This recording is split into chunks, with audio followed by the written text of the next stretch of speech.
최근 한일 관계가 점점 큰 갈등으로 치닫고 있습니다. 지난주 일본은 한국에 대한 수출 규제를 강화하는 화이트리스트 배제를 발표했고, 문재인 대통령은 이에 대해 한일 양국의 피해는 전적으로 일본에 있음을 지적하며 강경 대응을 제시했죠. 이러한 상황을 우리 종교인들은 어떻게 바라봐야 할까요? 평화학자이고 일본 종교인분들과 다방면으로 교류하고 계신 서울대 통일평화연구원 이찬수 교수님과 한일 관계에 대한 이야기 나눠보도록 하겠습니다. 교수님 어서 오십시오. 네, 반갑습니다. 네, 반갑습니다. 자, 우선 평화학자이시고 또 한 사람의 종교인으로서 한국과 일본의 이러한 상황을 좀 어떻게 지켜보고 계신지 궁금합니다. 뭐 평화학자다 종교인이다 떠나서 그냥 또 한 사람의 한국인으로서 또 일본을 조금 아는 사람의 한 사람으로서 많이 안타깝죠.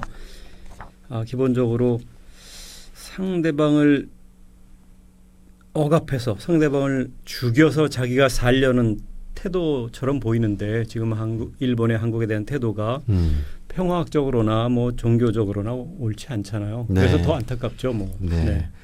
그 교수님 개인적으로는 일본에서 연구 활동을 하기도 하셨고 지금도 일본 종교인 분들과 다방면으로 교류를 하고 계신 것으로 알고 있는데 혹시 이에 대해 그러니까 한일 관계에 대해서 뭐 일본 종교인 분들과 혹시 이렇게 대화를 나누신 바가 있는지요? 아니요,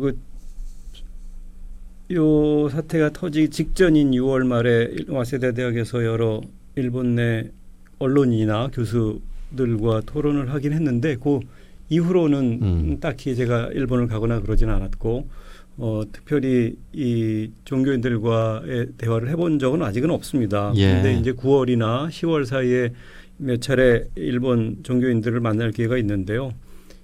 그때 물어봐야지 뭐 지금 갑자기 전화로 물어볼 수도 없고. 그렇죠. 예. 그 대체로 근데 추측은 돼요.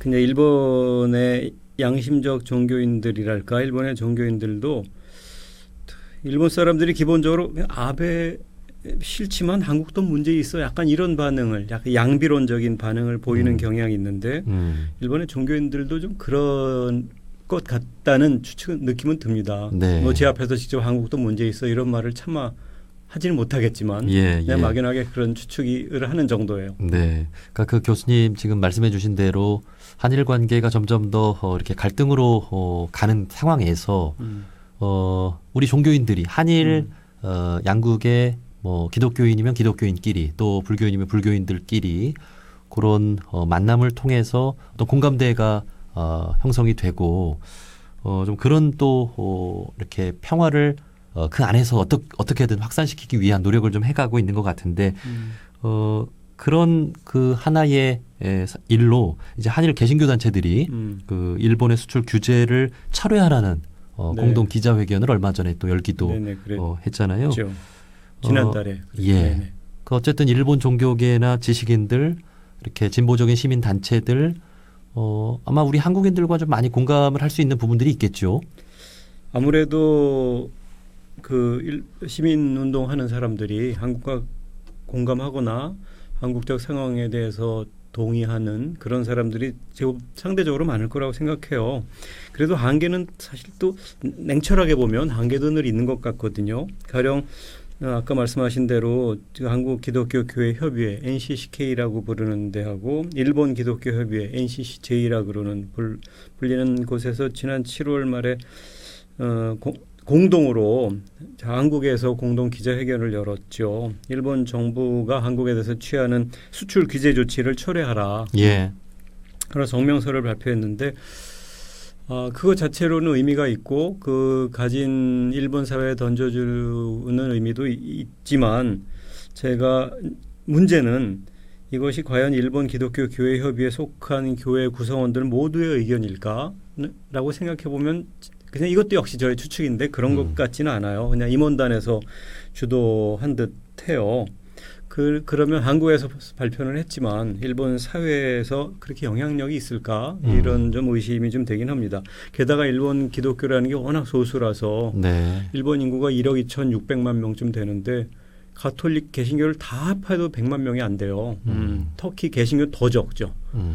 그래서 그 중에 또 약간 진보적인 사람들의 모임, 교회 모임인 NCCJ의 임원단이 낸 소리가 일본 사회 전체적으로 보면 제가 본 데는 미미할 것 같아요. 그래서 아무튼 일본 종교계나 또 종교계와 일반 지식인 시민단체 좀 구분할 필요는 있겠지만 대체로 제가 느끼기에는 아베 정권, 일본에 약간 개혁적 의식이 있는 세력은 아베 정권 기본적으로 싫어하고 하지만 한국에도 역시 문제가 있는 거 아니냐, 약속을 안 지키고 이런 생각을 하는 분들이 많이 있는 것 같습니다. 네. 얼마나 더 역사를 제대로 아느냐에 따라 아베 정권 비판을 좀 더 할 수도 있겠죠. 근데 전체적으로 이 사건의 깊은 의미, 일본이 역사적으로 걸어왔던 길들의 비판적 방송을 좀 더 깊게 하는 일본인은 그렇게 많은 것 같지는 않아요. 네. 오히려 그 한국 뉴스에도 많이 보도됐지만 지난 7월 말에 일본의 동경대 명예교수로 계신 와다 하루키 같은 분을 중심으로 그분 정말 한국 전문가기도 하죠. 영향력 있는 지식이나 지도층 인사들 78명인가가 한국은 적인가라는 제목으로 아베의 한국 괴롭히기를 비판하는 성명서를 냈잖아요. 일본 사회에서는 아무튼 그런 비판적 지식인들의 대사적 성명서가 더 영향력이 있고 그래도 의미가 더 크게 다가오지 않을까 싶어요. 그분들이 네. 계속 사람도 모으고 있어요. 이게 이 철회하라는 데서 동의하는 사람들 네. 모으고 있는 중이죠. 예. 어쨌든 일본 내에서 개신교의 그 영향력 그런 어떤 비율이 아무리 좀 작다고 하더라도 어쨌든 그 종교를 대표하는 한 단체가 이렇게 한국의 개신교와 이렇게 공동된 그런 성명을 발표했다는 것이 또 의미가 있고 그렇죠. 그런 게 전혀 없었으면 얼마나 절망적이겠어요. 예. 있으니까 그래서 희망을 보게 된 그런 것이고 그런 점에서 의미가 있죠. 그렇죠. 네. 그리고 이제 교수님을 통해서 저희 둥둥에서도 몇 차례 그 모신 그 일본 종교인분 두 분이 계시잖아요.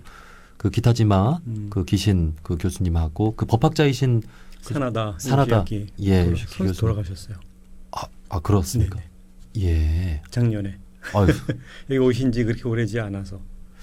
아이고 지금 제가 참 당황스럽게 네. 이렇게 소식을 접했는데 뭐 제가 따로 말씀드릴 기회는 없었죠. 네. 그런 분들이 사실 일본의 어떤 역사적인 그런 만행에 대해서 솔직하게 우리 그 청취자분들, 우리 한국 국민들께 잘못했다라는 부분들을 이렇게 인정하시고 말씀하신 그런 부분이 있잖아요. 그렇죠. 그런 분들은 그런 반성을 많이 하시는 분들이니까 일본 사회의 모순도 느끼는 분들이고 그렇지만 그런 분들은 상대적으로 소수죠. 네, 네. 그 법학자셔서 네. 또 많은 그 일본의 그 법조인들이 이분의 제자로 그렇죠. 해서 어쨌든 이런 한국의 대법원 판결 또 이런 거에 대해서 좀 한 목소리를 듣고 싶고 그런 또 생각이 있었는데 네. 어떤 안타까운 또 열반 소식을 또 전해주셨군요. 그건 안타까운 얘기입니다. 네네. 네. 자 어쨌든 일본 정부가 왜 이런 결정을 하게 된 걸까? 이제 뭐 여러 그 분석들이 나오고 있습니다만 평화학자로서 본 우리 교수님의 생각은 어떠신가요? 근데 역시 뭐 일본에 대해서 공부하는 사람 중에 하나로서 뭐 다른 분들도 동의하겠지만 아베 정권의 욕심 때문이라고 생각이 들어요. 왜냐하면 아베 정권의 특징과 이 가문이랄까 이런 분들을 좀 살펴볼 필요가 있는데 일본이 이제 메이지 유신으로 19세기 후반부터 오늘에까지 메이지 유신을 통해서 일본이 부국강병의 길을 걸었고 오늘날에 일찍 말하자면 선진국이 됐는데요. 그 메이지 유신 전에는 일본이 말하자면 군사 막부 체제였었어요. 막부 체제는 일종의 군사 중심의 지방 분권 체제죠. 지역이 이른바 우리 봉건 제도라고도 하고 그 정점에는 언제나 군사 문화가 있죠.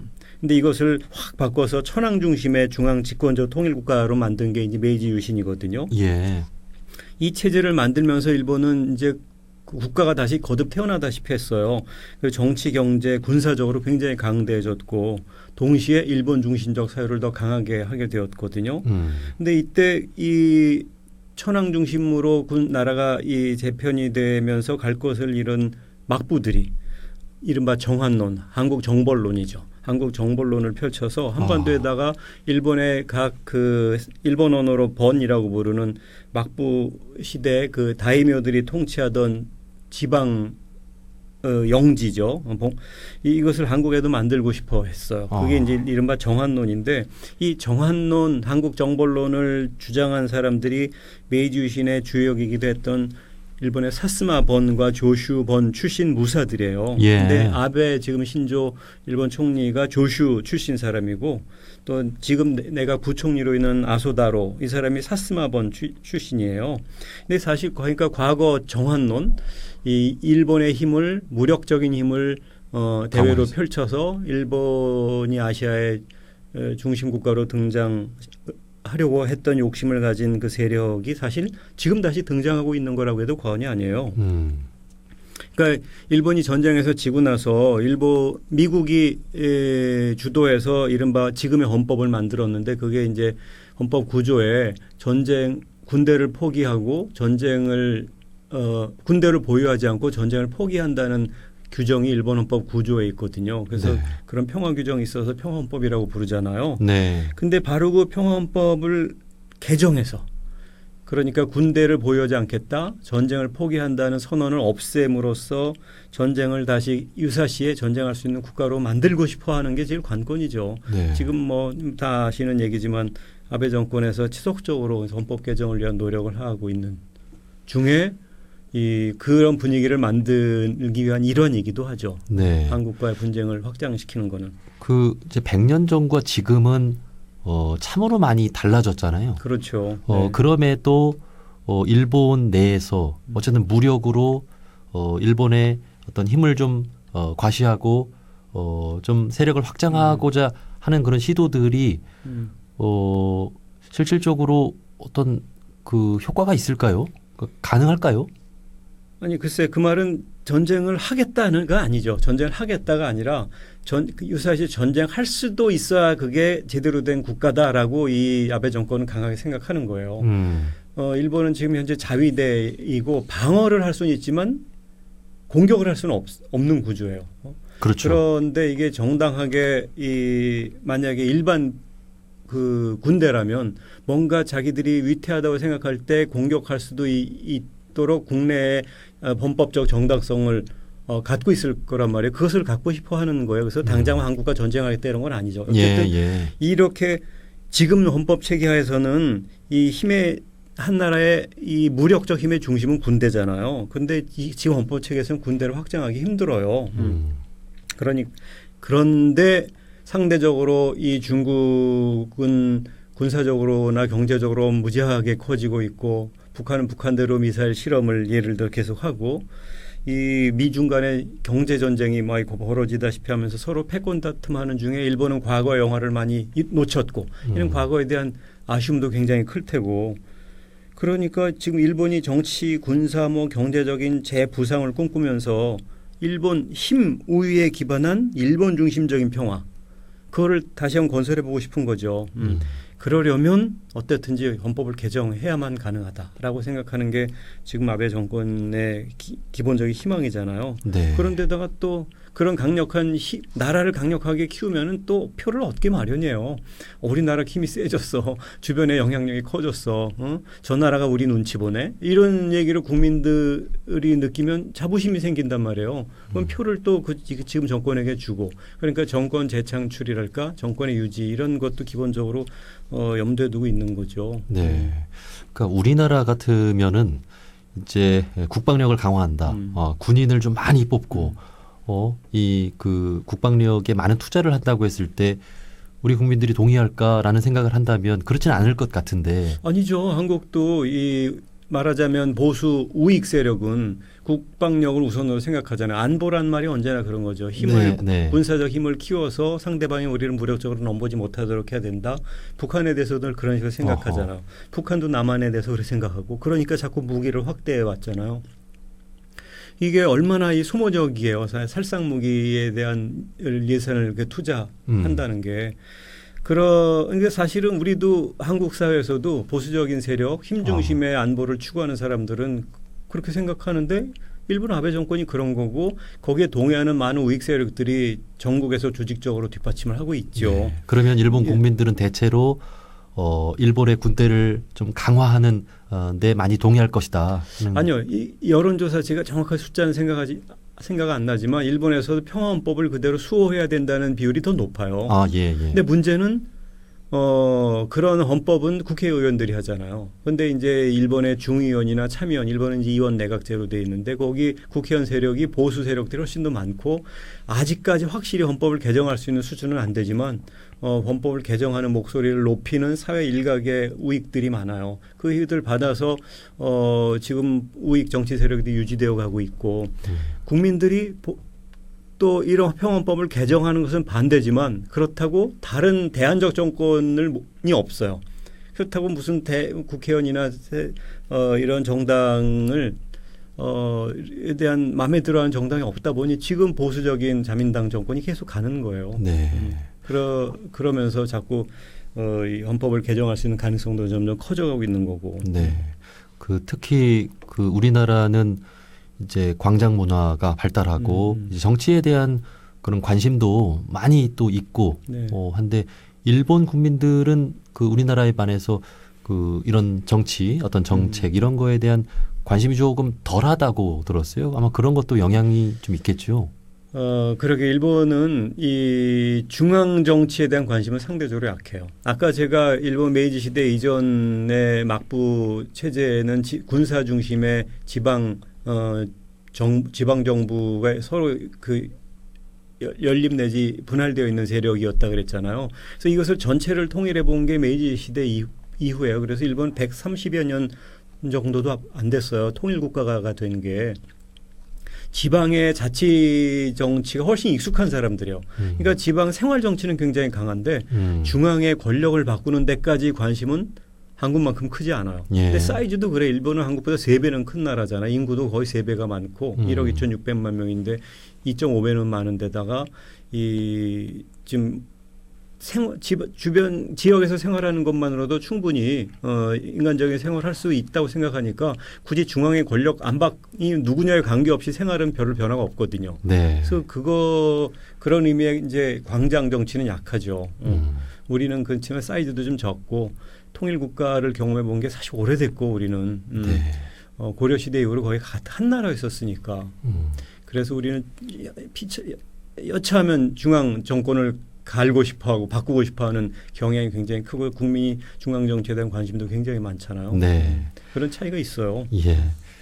자, 일본이 왜 이런 결정을 하게 된 걸까? 왜 그런 길로 가는 걸까? 하는 이야기를 나눠봤고 이제 앞으로 한일 관계를 어떻게 전망해 볼 수 있는가 하는 이야기를 좀 해보고 싶은데 사실 한일 관계는 참으로 특수하다고 볼 수 있잖아요. 네. 일본이 한국을 대하는 어떤 인식 또 반대로 한국이 일본을 대하는 인식 참으로 좀 다르다고 볼 수 있을 것 같아요. 그러게요. 이거 일일이 사례를 들어서 얘기할 수 있는 문제는 아니죠. 어쨌든 근본적으로 많이 다릅니다. 근데 한국은 한국 중심적으로 사유할 수밖에 없고 일본은 일본 중심적으로 사유할 수밖에 없잖아요. 그런 다 자기 중심적 생각을 한다는 차원에서는 공통적인데 가령 세계 시민적 양심 이런 차원에서 생각해 보면 확실히 일본의 문제가 있죠. 일단 일본은 한국에 대해서 그다음 아시아 중국 일부나 동남아시아에 대해서 가해자이기 때문이에요. 근데 역사인식의 문제가 사실 크죠. 근데 역사인식이라는 게 이제 국제적으로 서로 한 나라 안에만 있을 땐 모르다가 쟤네들은 이렇게 생각하는데 우리는 이렇게 생각하고 있다. 이건 딴 나라는 어떨까 이런 것이 서로 비교되면서 역사인식이라는 그런 언어도 등장하게 되었거든요.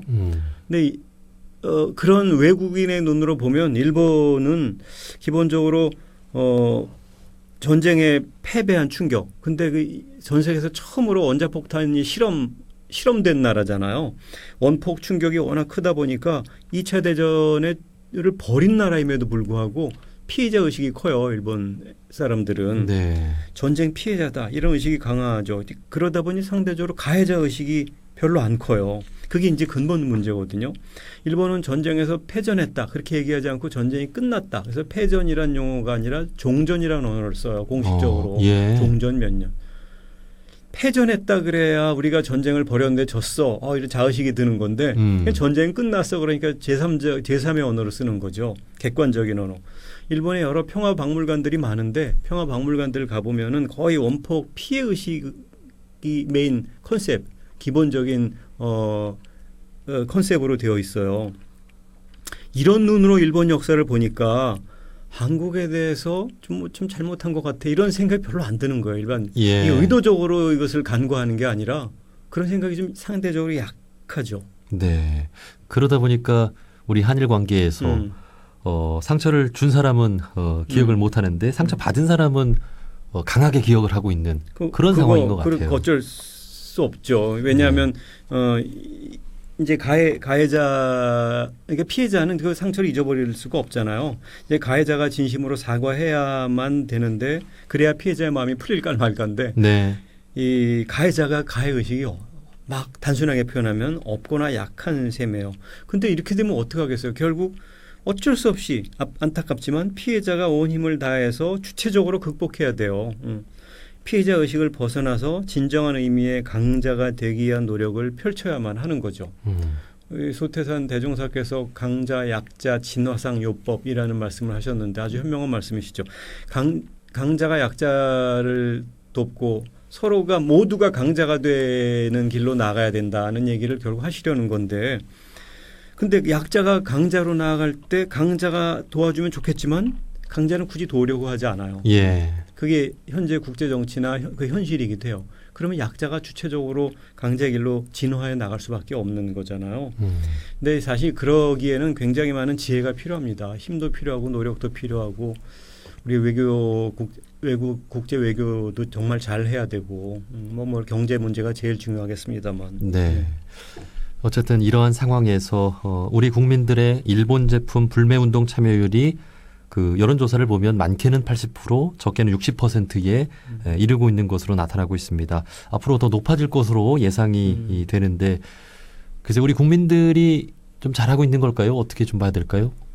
국민들은 잘하고 있는 거라고 저는 생각해요. 예. 그러니까 정부나 공공기관이 불매 운동을 독려하고 하는 것은 외교적으로 문제가 될 수도 있죠. 그런데 시민이 자발적으로 참여하는 것은 의미 있고 필요한 일이라고 생각합니다. 시민이 주체가 되어야만 경제를 조절할 수도 있고 정치의 방향도 잡아갈 수도 있는 거잖아요. 그래서 결국 시민이 주체가 돼서 하는 행동은 국내외 누구도 얘기를 뭐라고 할 수 없죠. 네. 다 이럴 때 이제 뭐 이 불매 운동을 하더라도 가령 뭐 전범 기업 인터넷에 찾아보면 전범 기업 리스트가 쭉 또 사람들이 정리해서 올려놨어요. 일본의 전범 기업에 피해를 주는 그런 상징적인 방식, 뭐 일본 거라고 무조건 그런 방식 말고 대체로 그렇게 좀 더 집중하는 전범 기업에 집중하는 방식으로 가면 그 정치 사회적 상징성이 더 크지 않겠어요? 뭐 일본 여행도 좀 이 기회에 꼭 필요하지 않으면 좀 자제할 필요도 있을 것도 같고 아무튼 이거 뭐 제가 무엇을 선동하려는 이런 의도는 아니지만 네. 이렇게 국민이 변화된 모습과 마음을 외국에서 느낄 수 있도록 해주는 게 제일 중요한 이 세계 정치의 일환이라고 생각이 들어요. 네.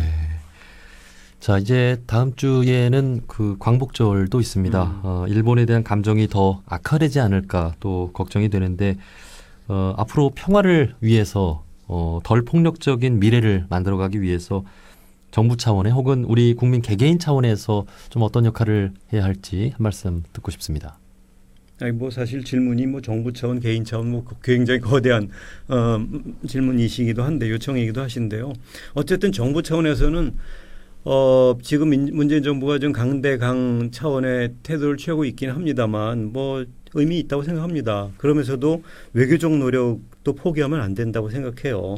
이제 국민적 단결을 호소하면서도 외교적으로 풀 수 있는 것은 풀어나가야 되죠. 그리고 국민도 이 기회에 일본을 좀 더 알아야 된다고 생각해요. 예.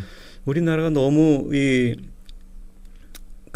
갑자기 중국이 부상하니까 중국 쫙 몰려가고 사실 한국은 20세기의 한국을 이해하려면 일본을 모르고 한국을 이해할 수가 없거든요. 한국의 역사라는 게 또 너무 일본으로 받은 영향도 무지하게 많아요. 모든 여러 분야에서. 그런데 일본은 감정으로만 대하는 경향이 있잖아요. 근데 또 일본도 한국에 대해서 관심 없거나 잘 몰라요. 그래서 이 기회에 우리가 일본의 문화적 수준을 간파하는 기회로도 삼아야 될 것 같고요.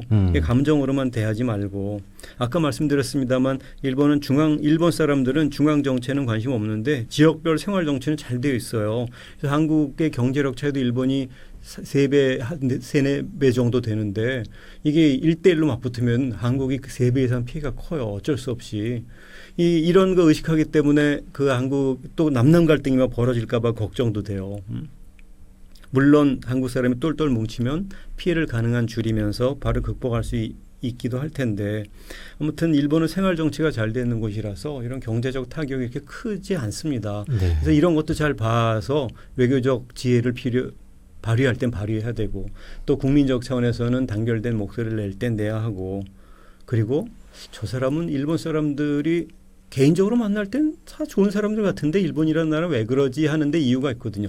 일본의 문화적 심층을 또 읽을 수 있어야 돼요. 그래서 일본 사람 개인이 나빠서가 아니라 심층에 따라 흘러가다 보면 한국 외국인의 눈에 볼 때는 남의 나라를 무시하는 것처럼 보일 수도 있거든요. 네. 어쨌든 좀 서로 이해하는 기회가 되었으면 좋겠어요. 네. 어쨌든 우리 프로그램이 많은 또 종교인분들이 듣고 있는 프로그램인 만큼 또 종교적인 가치를 잃어서는 안 되잖아요. 그렇죠. 일본 정부나 일본 정치인 그리고 일본 국민과 일본 문화, 일본 그 자체를 좀 분리해서 좀 이렇게 볼 수 있는 시각도 필요할 것 같고 이를 위해서 혹시 좀 마지막으로 당부하고 싶은 말씀 있다면 짧게 좀 전해주실까요? 관심 있게 생각하는 주제이기도 합니다만 정치는 정치인이 바꾸지 않고 결국 시민이 바꿉니다. 국민이나 시민이 정치를 바꿀 수 있죠. 한일 간 시민사회나 종교인들의 허심탄회한 대화가 반드시 필요하다고 생각하고요. 일본과 허심탄회한 대화하기가 힘든 구조이기는 해요. 왜냐하면 허심탄회한 대화를 안 해봤기 때문에. 자꾸 서로 외교적으로 겉도는 이야기들, 당연한 이야기들은 많이 해왔는데 정말 속내를 서로 얘기할 수 있는 대화를 해야 돼요. 근데 그거는 그 대화를 위해서 많은 준비를 해야 되거든요. 그래서 그렇게 대화를 준비해가는 과정, 그리고 실제로 서로 속내를 얘기하는 대화가 서로를 깊게 이해할 수 있게 해주는 것이고, 서로를 깊게 이해해야만 오해가 풀리고 폭력으로 나갈 가능성도 줄어들죠. 이게 사실 대단히 종교적인 과정입니다. 네. 중앙 정치 차원에서 보면 한국이 어쩌면 민주주의가 일본보다 더 잘 돼 있다고 할 수도 있어요. 근데 지방의 생활 정치 차원은 일본이 굉장히 또 잘 돼 있거든요. 이런 걸 서로 또 배워야 돼요. 한국의 광장 목소리를 일본에게 자극 차원에서 가르쳐 줄 수도 있어야 하고 기본적으로야 뭐 서로가 서로에게 배우면서 더 민주적이고 좀 인간적인 문화가 형성되어 가도록 해야 되겠다. 그런 마음 자세를 가져야 되지 않을까 싶어요. 예. 다음 주에 일본 기타지마 기신 교수님이 한국에 오시죠. 네네. 그리고 앞서 말씀해 주셨지만 이제 일본 또 종교인분들 만날 기회가 앞으로 더 있다고 하셨는데 네. 그분들이 좀 어떤 말씀 좀 전해 주실지 궁금하네요. 한번 제가 8월도 그렇고 9월, 10월 연속해서 일본에서 몇 분이 오시는데 그때 일정을 말씀드릴 테니 인터뷰를 와서 한번 따시죠. 좋습니다. 예. 네. 자, 여기까지 말씀 듣도록 하겠습니다. 한국과 일본의 갈등 상황에 대해서 서울대 통일평화연구원 이찬수 교수님과 함께했습니다. 교수님 고맙습니다.